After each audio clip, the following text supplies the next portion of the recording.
Hello बच्चों, कैसे हो सभी की सभी। उम्मीद करता हूं सब घर पे एकदम बढ़िया होंगे। तो आज हम चैप्टर क्वाड्रिलेटरल की थ्योरम को डिस्कस करेंगे। तो यार समय बर्बाद नहीं करते, जल्दी जल्दी से पढ़ाई को स्टार्ट करते हैं। आपको स्क्रीन पर थ्योरम 8.1 दिख रही है, जो कि कहती है कि आ डायगोनल ऑफ अ पैरेललोग्राम, यानी अगर कोई पैरेललोग्राम है और उस पैरेललोग्राम के आप कॉर्नर्स यानी डायगोनल को ज्वाइन करते हो, डायगोनल फॉर्म करते हो, तो वो डायगोनल उस पैरेललोग्राम को दो कॉन्ग्रुएंट ट्रायंगल्स में डिवाइड करता है। यानी इस थ्योरम में आपको गिवन ये दे रखा है कि ये जो चीज है ना, यानी ए बी सी डी एक पैरेललोग्राम है, यानी A B C D is a parallelogram. और आपको प्रूफ ये करना है कि अगर हमने डायगोनल ड्रॉ किया बी डी, तो वो जो ट्रायंगल्स बन रहे हैं, यानी एक ट्रायंगल जो डी ए बी बन रहा है और जो दूसरा ट्रायंगल बी सी डी बन रहा है, ट्रायंगल बी सी डी, ये दोनों ही कॉन्ग्रुएंट हैं। आपको ऐसा प्रूफ करना है। तो हम प्रूफ पे चलते हैं कि भाई हमारे पास इस ट्रायंगल को कॉन्ग्रुएंट करने के लिए क्या क्या चीजें। हम बोलेंगे in triangle A D A B and triangle B C D. चलो भाई चेक करते हैं क्या क्या चीजें। हमको यह पता है कि अगर ए बी सी डी एक पैरेललोग्राम है, तो इसकी साइड ए डी इक्वल होगी बी सी के। भाई opposite sides of a parallelogram are equal, तो आप लिख सकते हो सर हाँ ए डी जो है वो बी सी के इक्वल होगा। अच्छा, आप ये भी बोल सकते हो सर ए बी ना डी सी के भी इक्वल होगा। हाँ सर, क्योंकि opposite sides of a parallelogram है, यानी ए बी इक्वल होगा डी सी के। क्यों? रीजन क्या देंगे कि अपोजिट साइड्स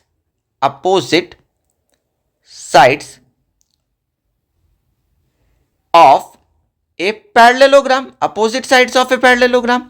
और डी बी या बी डी, यानी बी डी इक्वल होगा डी बी के। अरे भाई दोनों ट्राइंगल में ये साइड कॉमन है ना, तो अपोजिट करके लिखते हैं, यानी ये कॉमन साइड है। तो मेरे भाई कौन से क्राइटेरिया से? एस एस एस, यानी ये आपका एस एक साइड हो गया, ये एस दूसरा साइड हो गया, और ये एस तीसरा साइड, यानी triangle D A B congruent हो जाएगा ट्राइंगल बी सी डी के by S S S criteria से। बस यही आपको प्रूफ करना था कि एबीसीडी पैरेललोग्राम है। अगर हम डायगोनल ड्रॉ करते हैं तो वो दो कॉन्ग्रुएंट ट्रायंगल्स में उसको बांटता है। कुछ इस तरीके से हमने प्रूफ कर दिया, तो फटाफट नोट कर लीजिए। आइए अब थ्योरम 8.2 समझते हैं। लिखा है in a parallelogram opposite sides are equal, यानी अब आपको प्रूफ करना है कि अगर कोई पैरेललोग्राम, यानी आपको यह गिवन दे रखा है कि कोई पैरेललोग्राम है तो उसकी अपोजिट साइड्स इक्वल होती हैं। यानी आपको यह प्रूफ करना है, आपको गिवन एक सेकेंड आपको गिवन दे रखा है कि ए बी सी डी, यानी अगर मैं इसको ए नाम दे दूं, इसको बी नाम दे दूं, इसको सी नाम दे दूं, इसको डी नाम दे दूं, यार A B C D is a parallelogram, ये आपको गिवन दे रखा है। आपको प्रूफ क्या करना है मेरे भाई? आपको प्रूफ करना है कि ए बी के अपोजिट, अरे भाई ए बी के अपोजिट कौन सी साइड है? डी सी है ना, यानी ए बी को डी सी के इक्वल और ए डी को बी सी के इक्वल प्रूफ करना है, यानी अपोजिट साइड्स इक्वल होती हैं। तो प्रूफ क्या करेंगे? कुछ लोग ये भी बोल सकते हो सर डायरेक्ट बात है कि थ्योरम 8.1 में सीखा है कि अगर हम डायगोनल को ज्वाइन कर देते हैं, तो वो दो ट्रायंगल को कॉन्ग्रुएंट पार्ट्स में डिवाइड करता है, यानी जो दो ट्रायंगल्स बनते हैं वो कॉन्ग्रुएंट होते हैं। अगर ट्रायंगल कॉन्ग्रुएंट है तो हम सीपीसीटी से दिखा देंगे कि उनकी साइड्स इक्वल हैं। लेकिन यहां पर आपको प्रूफ करके दिखाना है ना, तो आपको थोड़ा स्टेप्स लिखने पड़ेंगे। कैसे? आओ मैं आपको समझाता हूं। मैं बोल रहा हूं इन ट्राइंगल ए बी, एक सेकेंड, ए बी डी देखिए, and triangle C D B देखिए, यानी इन दोनों ट्राइंगल को अगर नोटिस करो। अब देखो इस क्वेश्चन में अगर आपको बोला है ना कि अपोजिट साइड्स इक्वल दिखानी है, तो आप डायरेक्ट नहीं बोल सकते हमको पता है, हमको ये प्रूफ करना है। तो मैं क्या यूज करूंगा, थोड़ा समझना मेरी बात को। अगर मैं बोलूं कि A B C D parallelogram है, तो ये तो मुझे पता है कि ए बी डी सी के पैरेलल होता है, और अगर ए बी डी सी के पैरेलल होगा तो ये वाला जो एंगल है बी का, यानी अगर मैं इसको एंगल 1 नाम दूं और इस वाले एंगल को एंगल 2 नाम दूं तो यार 1 वाला 2 के इक्वल होगा। कारण क्या है कि सर जेड फॉर्म हो रहा है, और अगर जेड फॉर्म होता है, लाइन पैरेलल होती है, तो उनके अल्टरनेट इंटीरियर एंगल इक्वल होंगे। बिल्कुल सही बात है। और उसी तरीके से मैं बोलूं, एक सेकंड दूसरा पेन यूज कर लेता हूं कि बी का ये वाला हिस्सा अगर मैं इसको 3 नाम दे रहा हूं तो ये डी के इस वाले हिस्से के इक्वल होगा। इसको 4 नाम दे देता हूं। कारण वही है कि सर इस तरीके से इस बार अल्टरनेट ये वाला 3 वाला है और ये वाला 4 वाला है, यानी अल्टरनेट इंटीरियर एंगल इक्वल है। तो बस अब क्या करना है, अब लिखना है कि सर एंगल 1 2 के बराबर है, 1 2 के बराबर है। इसके पीछे का कारण क्या है कि ए बी डी सी के पैरेलल है, लेकिन 3 4 के बराबर है। उसके पीछे का कारण है कि बी सी पैरेलल है ए डी के, और दोनों का कारण क्या है कि sir A B C D parallelogram है तो अपोजिट साइड तो पैरेलल होती ही है। और एक और चीज है कि सर ये जो बी डी है ना, ये डी बी के इक्वल है, मतलब सर कॉमन है और कुछ नहीं। यानी ए एस ए क्राइटेरिया से, क्योंकि अगर ये कॉमन है तो ये जो साइड बी डी है ये दो ट्राइंगल यानी सॉरी 2 एंगल के बीच में ही तो आ रही है, यानी ए एस ए क्राइटेरिया से triangle A B D congruent हो जाएगा ट्राइंगल सी डी बी के। क्राइटेरिया याद रहेगा ना, A S angle side angle से। अगर 2 ट्राइंगल को हमने कॉन्ग्रुएंट दिखा दिया है तो भाई उसकी करस्पॉन्डिंग साइड तो इक्वल है। हम डायरेक्ट बोलेंगे कि ए बी का करस्पॉन्डिंग कौन बन रहा है। अरे भाई देखो, अगर ये ए बी है तो इसके सामने कौन दिख रहा है, सी डी, यानी ए बी के सामने सी डी इक्वल होगा। वैसे ही बी और ए डी जो दिख रहा है आपको यहां पे, ए डी के सामने कौन है, बी सी है या सी बी है, तो ए डी इक्वल होगा सी बी के। कारण क्या लिखेंगे आप, sir C P C T. बस अब आप बोल दोगे therefore opposite sides of a parallelogram, opposite sides of a parallelogram are equal.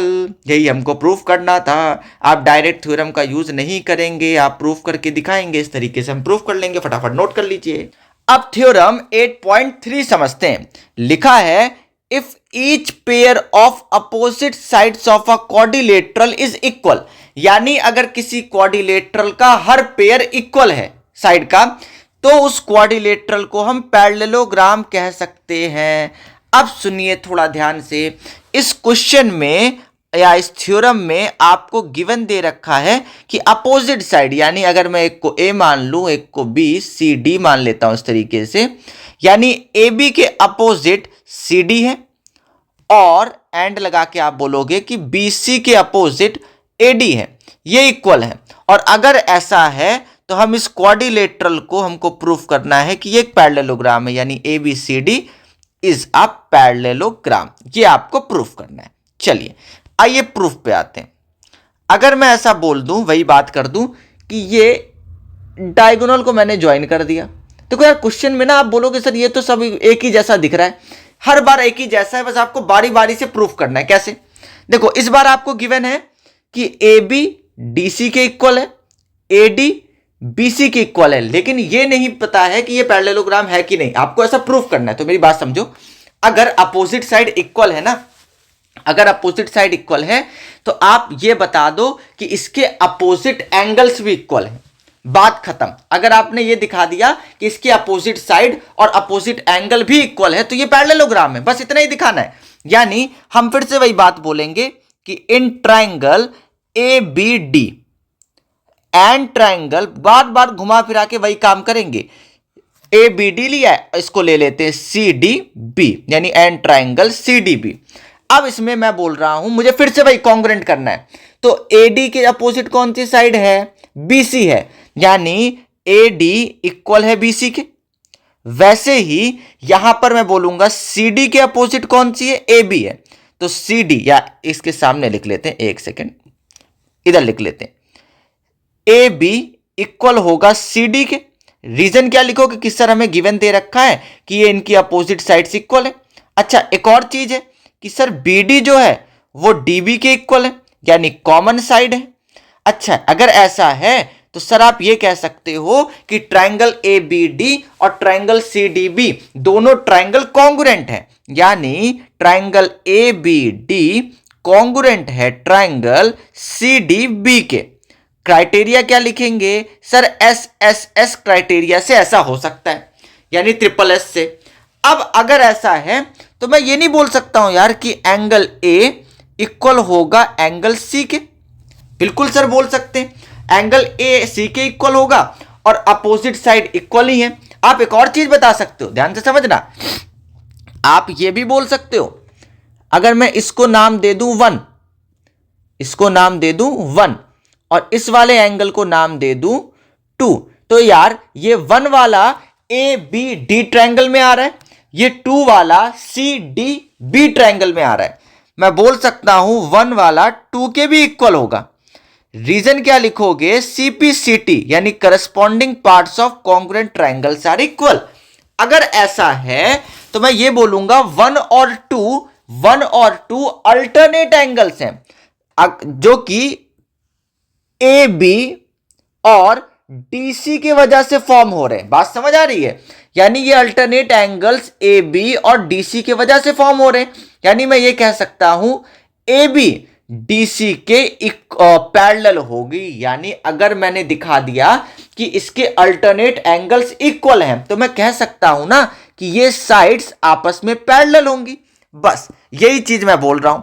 यानी मैंने बोल दिया कि इसको मान लेता हूं फर्स्ट, मैं बोलूंगा from first we say that if alternate angles are equal, यानी अगर alternate angles equal हैं then AB पैरेलल होगा DC के। यानी अगर किसी क्वाड्रिलेटरल में एक पेयर ये वाला ए बी सी डी का CD के इक्वल है और एक pair A B D C का पैरेलल है, यानी वही पेयर इक्वल है, वही पेयर पैरेलल है, therefore ABCD is a parallelogram. बात खत्म हो गई। यही है भाई, हमने दिखा दिया कि एबीसीडी के इक्वल है। यानी यहां लिख भी देना, यहां नहीं लिख भी देना, यहां एक स्टेप आप मिस कर दिया मैंने, ये आपको लिखना है। क्या? यहां पे आप ऐसा करो, यहां लिखो ए बी सी डी के इक्वल है। रीजन क्या दोगे कि भैया गिवन दे रखा है। फिर आप बोल दोगे कि इन अ क्वाड्रिलेटरल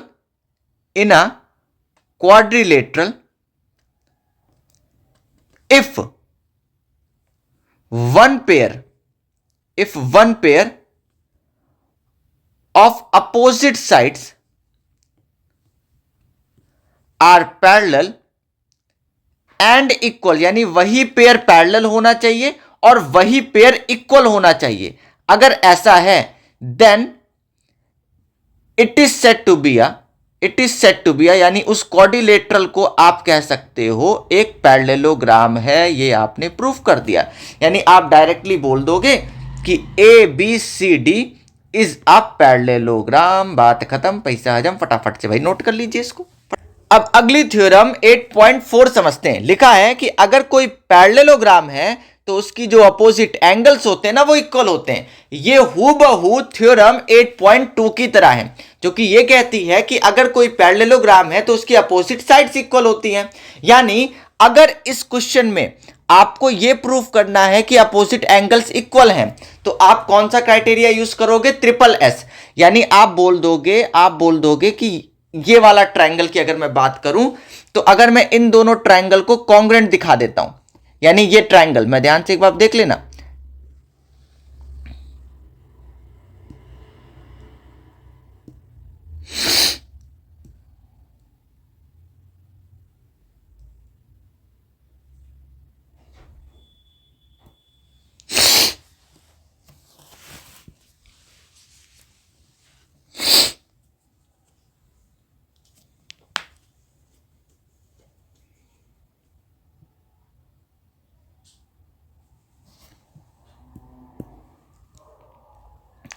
अब आइए थ्योरम 8.4 समझते हैं। लिखा है कि अगर कोई पैरेललोग्राम है तो उसके अपोजिट एंगल्स इक्वल होते हैं। यहां पर मैं आपको थोड़ा शॉर्ट में समझा देता हूं। सबसे पहले नेमिंग कर लेते हैं ए बी सी डी। अब यहां पर आपको 2 बार बात करनी है, क्या? क्योंकि आपको यह प्रूफ करना है कि एंगल ए एंगल सी के इक्वल है, और यह भी प्रूफ करना है कि एंगल बी एंगल डी के इक्वल है। ए को सी के इक्वल इसलिए दिखाना है क्योंकि ए ही सी का अपोजिट है और बी का अपोजिट डी है, यानी अपोजिट एंगल्स इक्वल दिखाने। अगर आपको अपोजिट एंगल्स इक्वल दिखाने हैं तो पैरेललोग्राम की आपको कौन सी प्रॉपर्टीज याद है कि सर अपोजिट साइड्स इक्वल होती हैं। अच्छा, तो अगर ऐसा है तो आप अगर बी डी को ज्वाइन कर दोगे तो मेरे भाई, अगर आप बी डी को ज्वाइन कर दोगे तो आप ये कह सकते हो कि triangle A B D congruent हो जाएगा ट्रायंगल सी डी बी के। किस क्राइटेरिया से? S S S. अगर नहीं समझ आया तो देख लो कि A D sir B C के इक्वल होगा, क्योंकि अपोजिट साइड तो इक्वल होती है पैरेललोग्राम की। ए बी डी सी के इक्वल होगी क्योंकि अपोजिट साइड इक्वल होती हैं। और ये जो बी डी साइड है ये दोनों ट्रायंगल में सेम है। अगर ऐसा है तो ट्रिपल एस साइड से ये दोनों ट्रायंगल कॉन्ग्रुएंट है। तो मैं ये कह सकता हूं कि एंगल ए एंगल सी के इक्वल होगा। लेकिन आपको दूसरा पेयर बी और डी का भी ये दिखाना है कि ये आपस में इक्वल है। तो एक बार आप ट्रायंगल ए बी डी और ट्रायंगल सी डी बी को कॉन्ग्रुएंट करोगे, फिर आप बोलोगे एंगल ए एंगल सी के इक्वल है बाय सीपीसीटी। फिर आप फर्दर चेंज करोगे, क्या? देखना है यहां पे। इस बार आप ए से सी डायगोनल को ज्वाइन करेंगे। जैसे ही आप ऐसा ज्वाइन करोगे तो आप ये बोलोगे कि एंगल बी और एंगल डी और एंगल बी को इक्वल है। कैसे? देखो, अगर आपने ऐसा ज्वाइन किया तो आपको यह दिखाना पड़ेगा कि triangle A D C congruent होगा ट्रायंगल सी बी ए के। ये चीज समझ आ रही है? कैसे कॉन्ग्रुएंट होगा? सर ए डी वाली जो साइड है ना वो सी बी के इक्वल है। वही सेम चीज सी डी वाली जो साइड है वो ए बी के इक्वल है। और सर ए सी ना कॉमन है, यानी एस एस क्राइटेरिया से ट्रिपल एस क्राइटेरिया से दोनों ट्रायंगल कॉन्ग्रुएंट। तो आप बोल दोगे उसके करस्पॉन्डिंग बी इक्वल होगा डी के या डी इक्वल होगा बी के। रीजन क्या है? सीपीसीटी।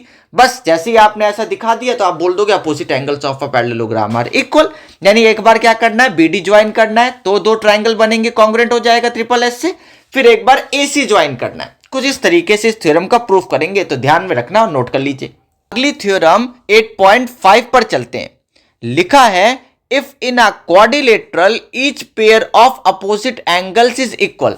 देखो यार, आप बोल रहे होगे, सोच रहे होगे यार सर बार बार एक ही चीज को घुमा घुमा के चीजें आ रही हैं, कभी ये इक्वल है तो वो दिखाओ, वो इक्वल है तो ये दिखाओ। तो देखो यार, क्वेश्चन का कॉन्सेप्ट क्या होता है थ्योरम का कि यहां पर आपको जो चीज गिवन है ना उसकी हेल्प से ही प्रूफ करना है। जैसे यहां आपको बोला है कि each pair of opposite angles is equal, यानी इसी बात से प्रूफ करो कि ये एक पैरेललोग्राम है। कैसे करोगे? थोड़ा ध्यान से देखना।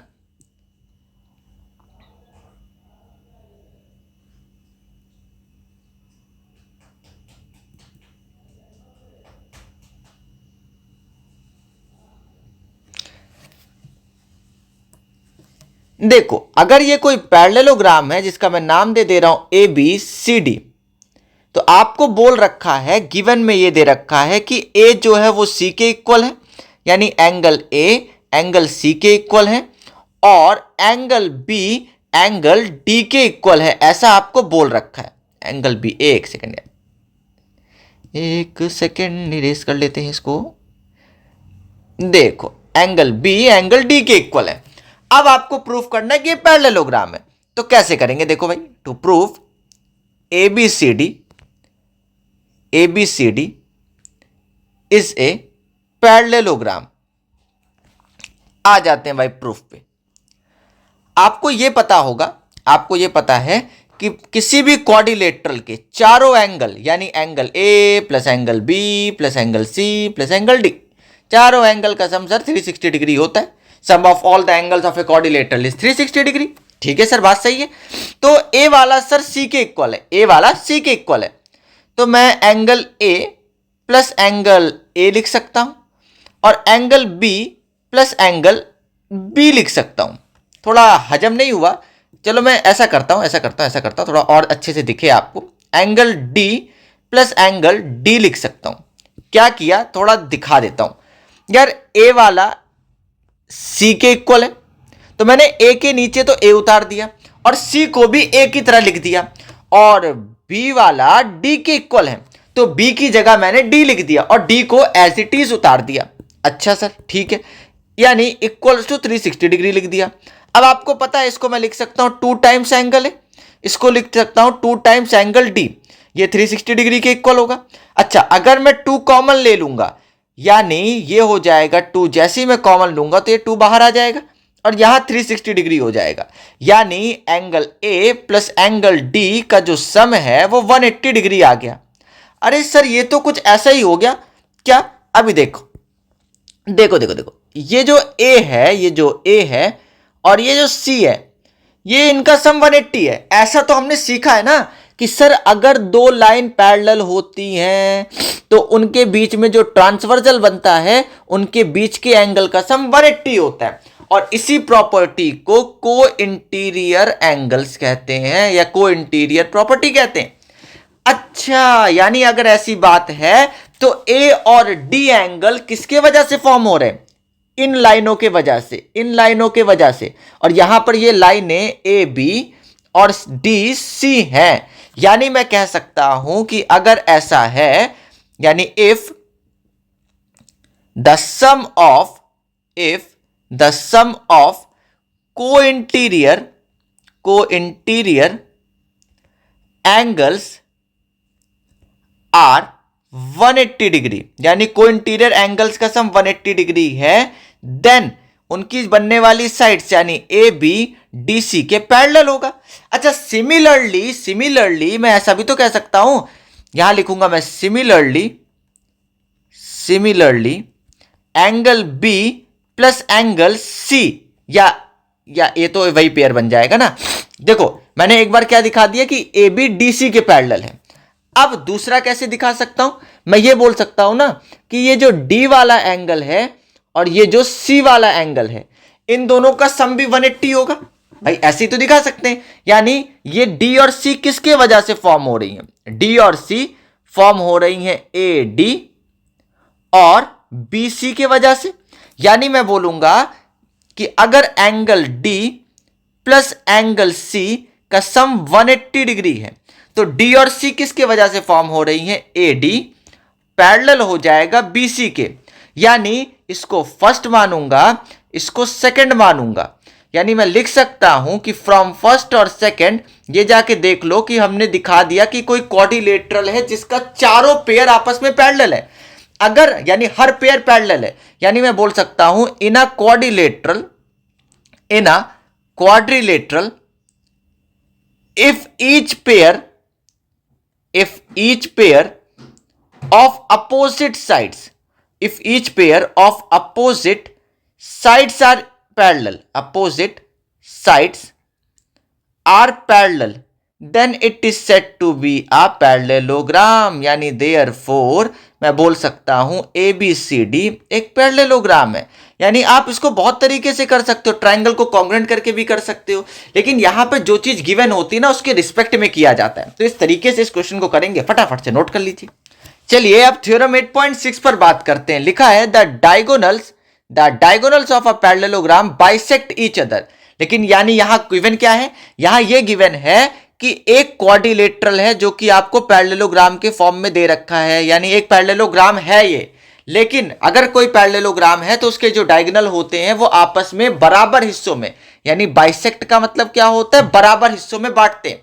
कहने का मतलब है कि अगर ये कोई parallelogram A B C D है तो इसका डायगोनल ए सी और डायगोनल बी डी आपस में इक्वल पार्ट्स का मतलब है ये दोनों एक दूसरे को किस पॉइंट पे कट कर रहे हैं।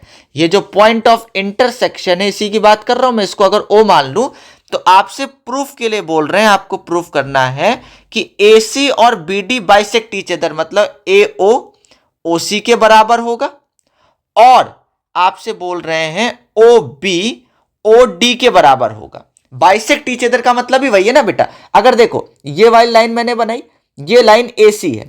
अब AC बटी कब, डिवाइड कब हुई, जब यहां से DB वाली लाइन आई थी, यानी AC को कौन से दो हिस्सों में बांटा, अगर मैं इस पॉइंट को O मानूं तो AC दो हिस्सों में कौन बटा, AO और OC ना, यही बोला है कि डायगोनल बाइसेक्ट ईच अदर, मतलब डायगोनल AO और OC इक्वल हो जाएंगे, और यहां से ये जो DO है वो BO के इक्वल हो जाएगा, ये आपसे बोल रहे हैं।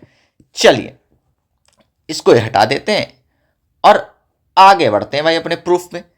कैसे करेंगे, यानी गिवन क्या है, सबसे पहले लिख ले भाई, गिवन क्या है, ABCD इज अ पैरेललोग्राम, और कुछ नहीं दे रखा है, ABCD इज अ पैरेललोग्राम, यानी अब कुछ नहीं दे रखा है ना, तो आप ABCD पैरेललोग्राम यानी पैरेललोग्राम की सारी प्रॉपर्टी का यूज कर सकते हो इसमें, सारे एंगल इक्वल है, यानी अपोजिट एंगल इक्वल है, अपोजिट साइड इक्वल है, लाइनें पैरेलल होती, सब यूज कर सकते हो। देखो अब करेंगे क्या, यहां पर अगर मैं आपको बोलूं कि मैं एक ट्रायंगल AOD को सेलेक्ट कर रहा हूं और दूसरा ट्रायंगल BOC को सेलेक्ट कर रहा हूं, फिर से मैं बता रहा हूं, मुझे ना ये जो साइड DO है इसको BO के इक्वल करना है, तो मैं ट्रायंगल के नाम को बहुत ढंग से लिखूंगा, मैं लिख रहा हूं in triangle AOD and triangle, देख लो भाई, अगर मैंने AOD लिखा तो पहले कौन सी साइड आई है, AO, AO को मुझे OC के इक्वल करना है, तो यहां पर नाम लिखूंगा COB,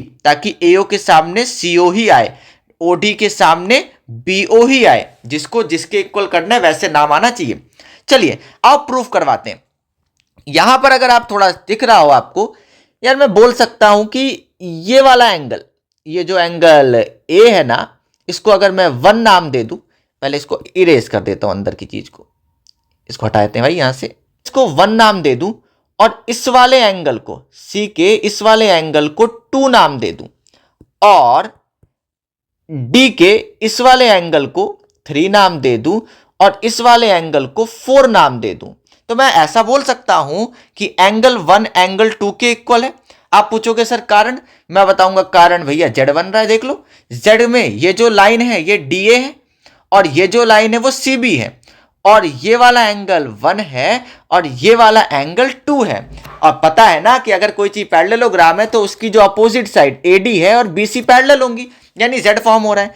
मैं लिख सकता हूं कि भाई AD पैरेलल है BC की, इसीलिए अल्टरनेट एंगल्स इक्वल है। वैसे ही मैं बोलूंगा एंगल 3 एंगल 4 के इक्वल है, इसमें भी रीजन क्या है, वही सर कि सर AD जो है ना वो BC के पैरेलल है, ठीक है बात। अच्छा एक और चीज, AD जो साइड है वो BC के इक्वल है, क्योंकि opposite sides of a parallelogram are equal, यानी AD BC के इक्वल है। अगर आप समझ आया हो, यहां पे आप डायरेक्ट लिख सकते हो गिवन है, क्या गिवन है कि ABCD इज अ पैरेललोग्राम, ठीक है। अच्छा यानी अगर थोड़ा दिमाग में आ रहा हो तो मैं आपको बताऊं, ये जो चीज है ये एंगल है, ये जो चीज है ये एंगल है, और ये जो चीज है ये साइड है, यानी एंगल साइड, एंगल से आपने प्रूफ कर दिया कि ये कॉन्ग्रुएंट है, यानी ट्रायंगल AOD कॉन्ग्रुएंट हो जाएगा ट्रायंगल COB के क्राइटेरिया ASA से। और अगर ये दोनों ट्रायंगल कॉन्ग्रुएंट है तो आप बोल सकते हो सर AO CO के इक्वल होगा और OD BO के इक्वल है।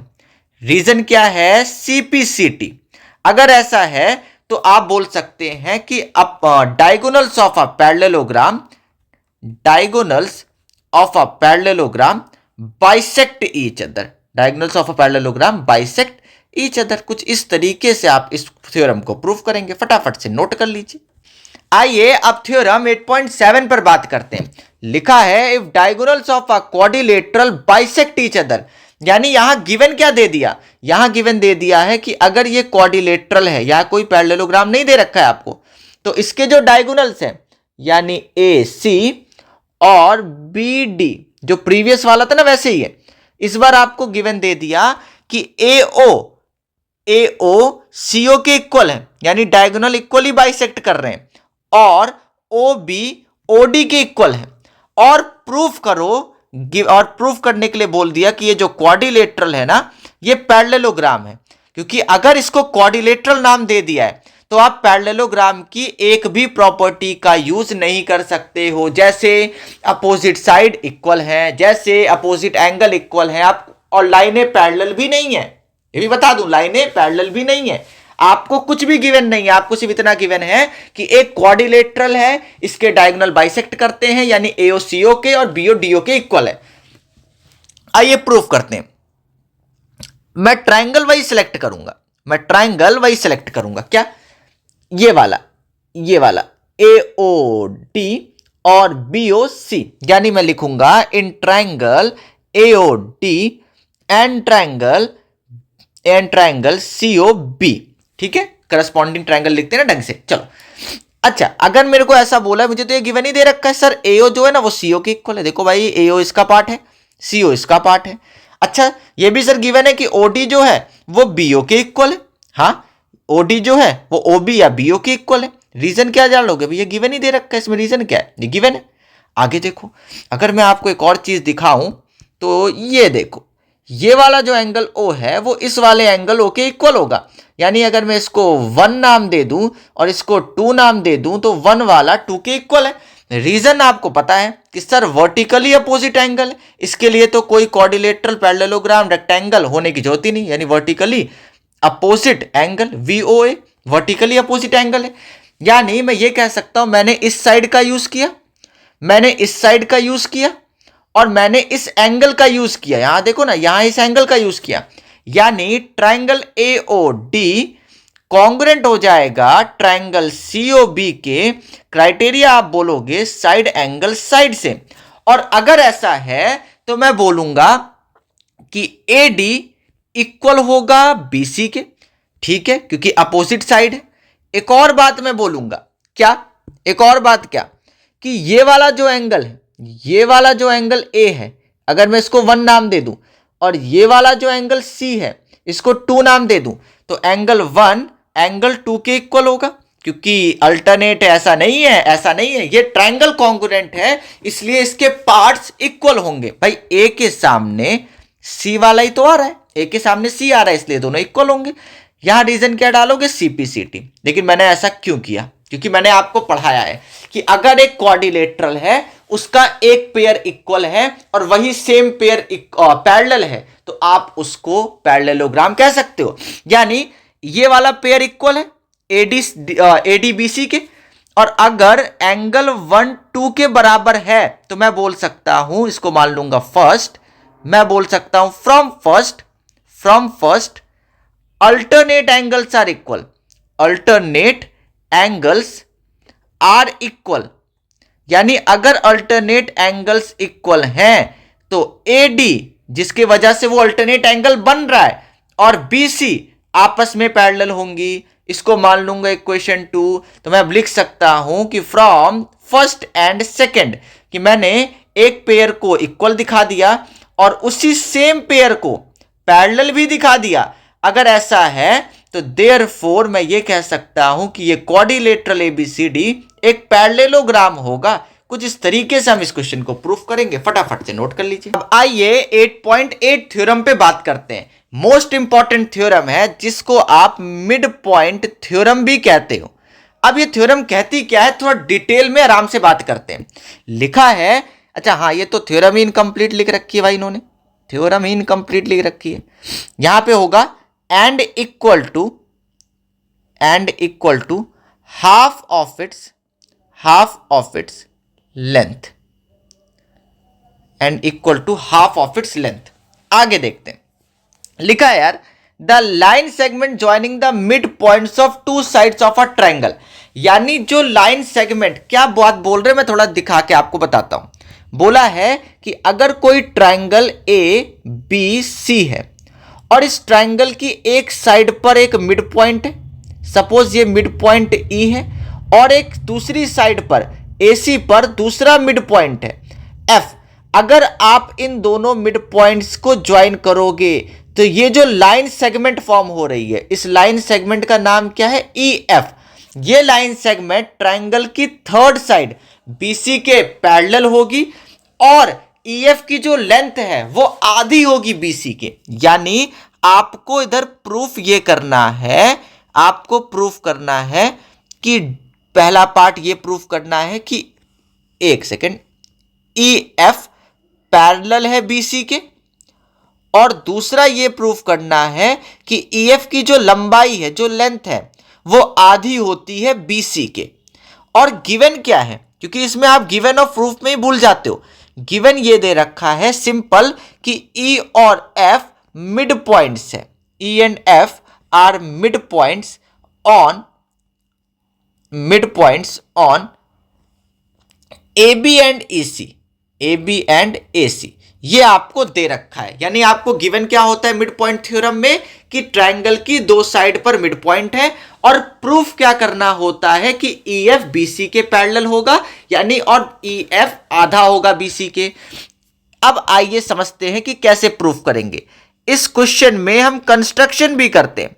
अब वो कंस्ट्रक्शन क्या है कि हम एक लाइन ड्रॉ करेंगे C से AB के पैरेलल, यानी कुछ इस तरीके से हम एक लाइन ड्रॉ करेंगे और इस पॉइंट को मान लेंगे यहां पर कोई D पॉइंट है। आओ देखें, यानी हम कंस्ट्रक्शन में लिखेंगे draw CD parallel to AB and join and extend EF, यानी EF लाइन को एक्सटेंड करेंगे टू पॉइंट D तक, यानी EF लाइन को भी कुछ आगे बढ़ाएंगे D पॉइंट तक। कुछ इस तरीके से इसका कंस्ट्रक्शन होगा। अब यहां पर बात को आपको थोड़ा समझना है मेरी। क्या हम ये कह सकते हैं कि अगर ऐसा है तो, अगर मैं सिर्फ इस ट्रायंगल की बात करूं, मैं बोल रहा हूं, चलो प्रूफ लिख लेते हैं। पहले प्रूफ लिख लो। मुझे ना इन ट्रायंगल AEF और दूसरा ट्रायंगल CFD लेना है। ये ध्यान रखना, AEF क्या नहीं, नाम थोड़ा गलत लिख दिया मैंने। देखो A के सामने C पड़ रहा है ना, A के सामने C, यानी CDF की बात करता हूं, F के सामने F पड़ेगा। इन दोनों ट्रायंगल को ले लेना है, और इन्हीं दोनों ट्रायंगल को ना सबसे पहला काम है कि आपको कॉन्ग्रुएंट करना है। कैसे करेंगे? आप बोल सकते हो कि एंगल A एंगल C के इक्वल होगा, यानी एंगल A का ये वाला पार्ट अगर 1 मान लूं, इसको 2 मान लूं, तो एंगल 1 2 के बराबर होगा। आप कारण पूछोगे कि सर ये देखो AB है और ये लाइन AC है और ये लाइन CD है, यानी ये B है, ये A है, ये C है, ये D है। यार AB CD के पैरेलल है। कहां से? सर हमने कंस्ट्रक्शन किया है, और अगर ऐसा है तो इनके बनने वाले अल्टरनेट एंगल्स इक्वल होते हैं। यानी मैं बोल सकता हूं कि एंगल 1 एंगल 2 के इक्वल होगा। रीजन क्या है कि AB CD के पैरेलल है। ठीक है, आगे देखते हैं। मैं ये भी बोल सकता हूं कि अगर F मिड पॉइंट है तो AF FC के इक्वल होगा, क्योंकि मिड पॉइंट का मतलब ही होता है वो बराबर हिस्सों में बांटेगा। ठीक है, यानी AF FC के इक्वल होगा।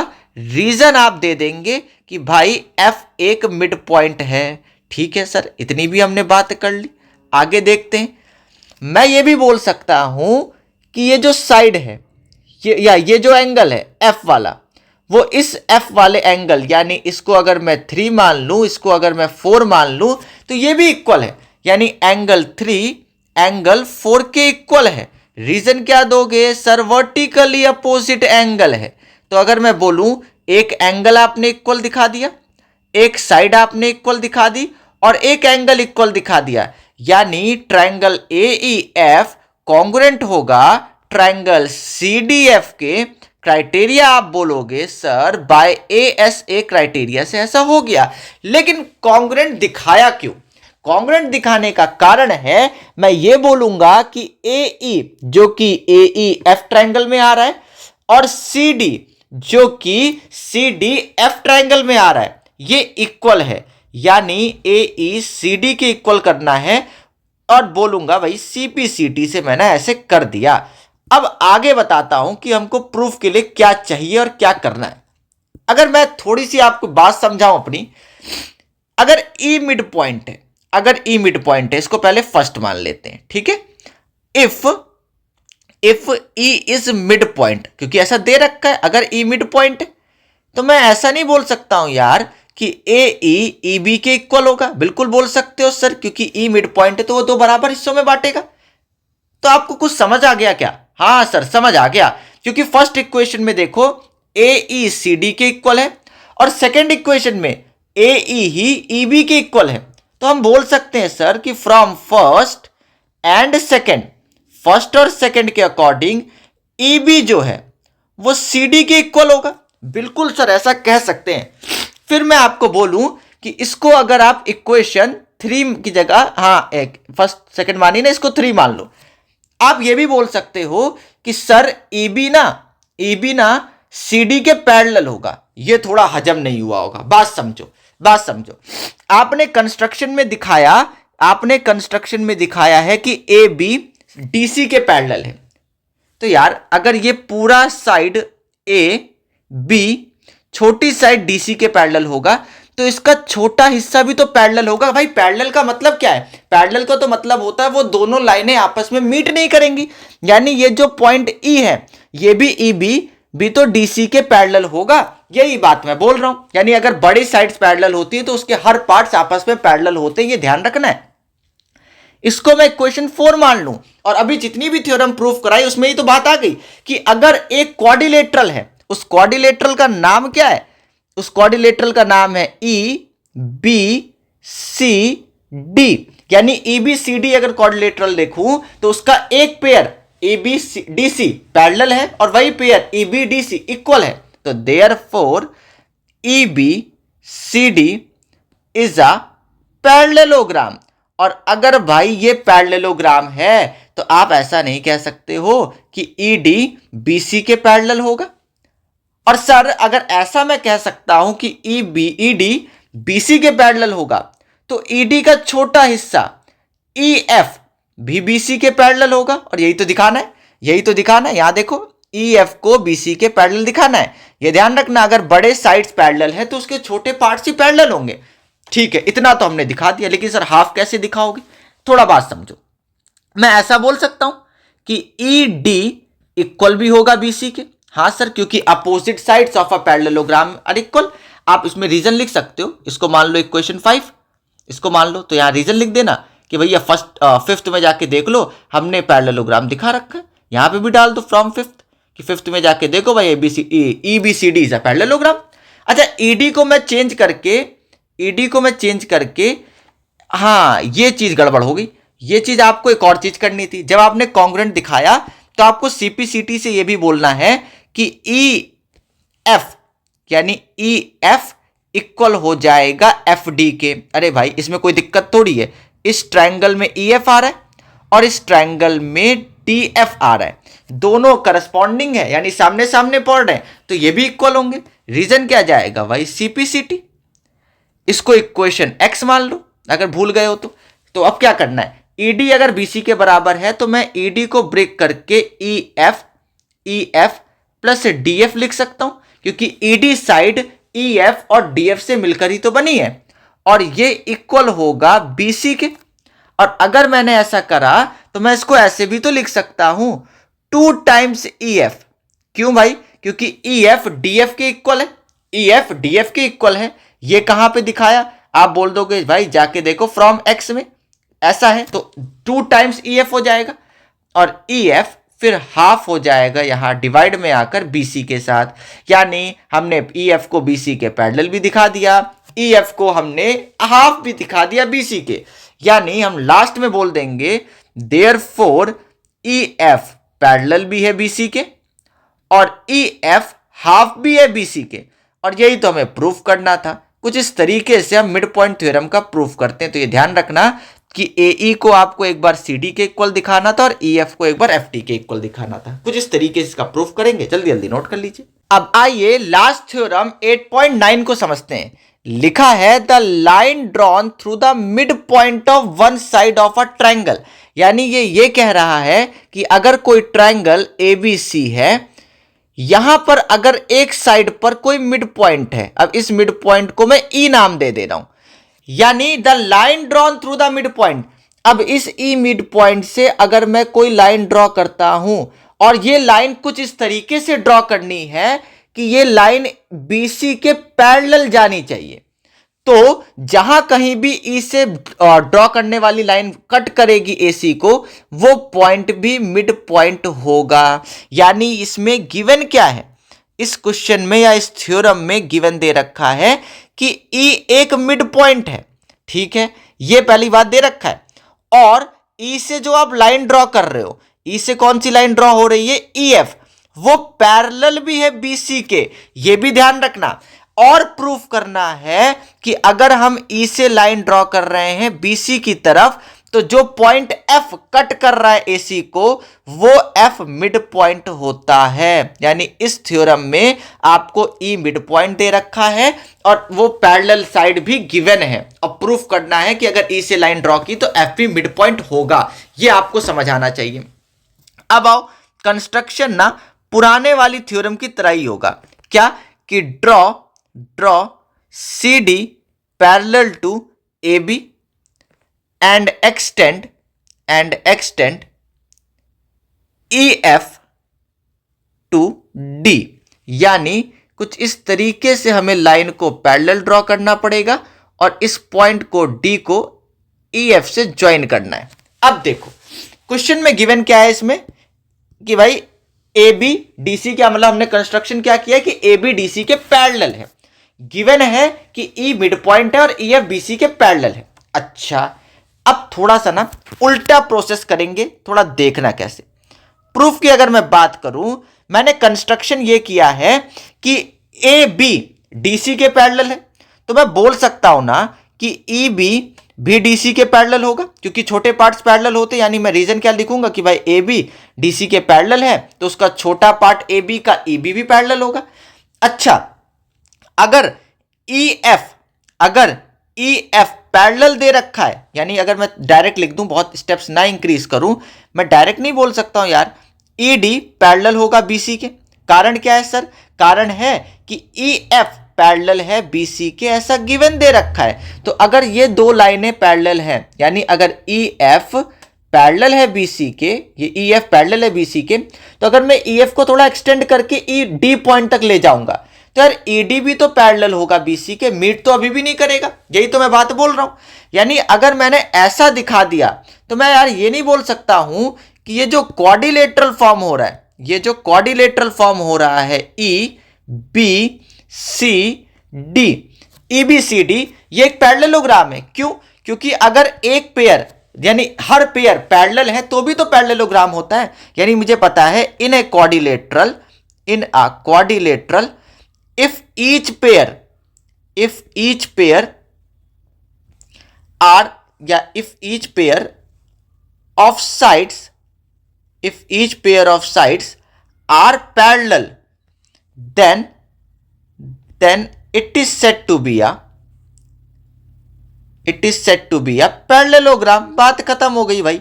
यानी अगर ऐसा हमने कर दिया तो हम बोल सकते हैं E B C D is a parallelogram. अगर ये पैरेललोग्राम मैंने प्रूफ कर दिया है, तो मैं इसका यूज कहां करने वाला हूं वो थोड़ा देखो यार। अगर ये पैरेललोग्राम है तो इसकी अपोजिट साइड EB का जो अपोजिट है CD, वो इक्वल होगा।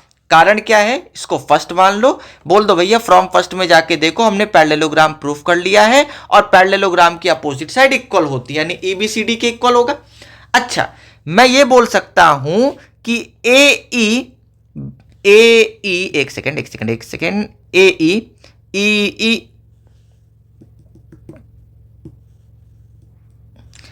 अच्छा, तो मैं ये भी कह सकता हूं कि जो EB है वो AE के भी इक्वल होगा। क्यों? अरे सर ये तो गिवन दे रखा है कि ये E जो है वो मिड पॉइंट है। अरे भाई अगर E पॉइंट मिड पॉइंट है तो AE EB के बराबर नहीं होगी। यानी अगर मैं इसको इक्वेशन 2 मानूं और इसको इक्वेशन 3 मानूं, तो अगर दोनों ही EB के इक्वल हैं, तो मैं यार ये भी तो कह सकता हूं कि फ्रॉम सेकेंड एंड थर्ड देख लो, AE इक्वल हो जाएगा CD के। लेकिन ऐसा किया क्यों? इसको मानूंगा 4। अब बताता हूं। इन ट्राइंगल AEF में आओ एंड ट्राइंगल CDF में आओ। अगर मैं इन दोनों ट्राइंगल को कॉन्ग्रुएंट दिखा दूं और ये बोल दूं कि AF FC के इक्वल है, तो ऐसा मतलब होगा कब, क्योंकि ए एफ और एफ सी डिवाइड कब हो रहे हैं, जब एफ पॉइंट उस पर आया। यानी अगर मैं बता दूं ए एफ एफ सी के इक्वल है, यानी एफ किस तरीके से उस पर गया होगा, एक मिड पॉइंट की तरह गया होगा, तभी तो उसने इक्वल पार्ट्स में डिवाइड किया। यानी बस अब यही काम बच गया है, क्या, इसको मैं मान लूंगा एंगल एंगल एंगल एंगल 1, इसको मान लूंगा एंगल एंगल एंगल 2, यानी यानी यानी 1 वाला 2 के इक्वल होगा। कारण सर वही बात है ना कि ए बी जो है वो सी डी के पैरेलल है, ऐसा हमने कंस्ट्रक्शन किया था। ठीक है भाई, कोई बात नहीं। अच्छा, आप ये भी तो बोल सकते हो, ये भी तो बोल सकते हो कि सर ये जो एंगल 3 है ये एंगल 4 के इक्वल होगा। क्यों भाई इक्वल होगा सर, क्योंकि वर्टिकली अपोजिट एंगल है। ठीक है सर, और हमने तो अभी प्रूफ कर दिया कि ए ई सी डी के इक्वल है। कहां से, फ्रॉम 4 में जाके देख लो कैसे प्रूफ किया। यानी मैं बोल सकता हूं triangle A E F congruent होगा ट्रायंगल सी डी एफ के क्राइटेरिया एंगल एंगल साइड होगी। यानी ए एस क्राइटेरिया से मैंने ऐसा प्रूफ कर दिया। और अगर ऐसा कर दिया तो मैं ये बोल सकता हूं corresponding side A F C F के इक्वल होगा by C P C T. और अगर ए एफ सी एफ के बराबर है तो इसका सीधा सा मतलब है therefore F is mid point on A C, और यही हमें प्रूफ करना था। तो ये ध्यान रखना कि कन्वर्स और मिड पॉइंट में हमें गिवन और प्रूफ करना क्या होता है। कुछ इस तरीके से हमने इस चैप्टर की सारी थ्योरम्स को डिस्कस कर लिया। तो उम्मीद करूंगा आपको ये चीज समझ आई होगी। अब मिलते हैं अगली वीडियो में, तब तक के लिए बाय बाय।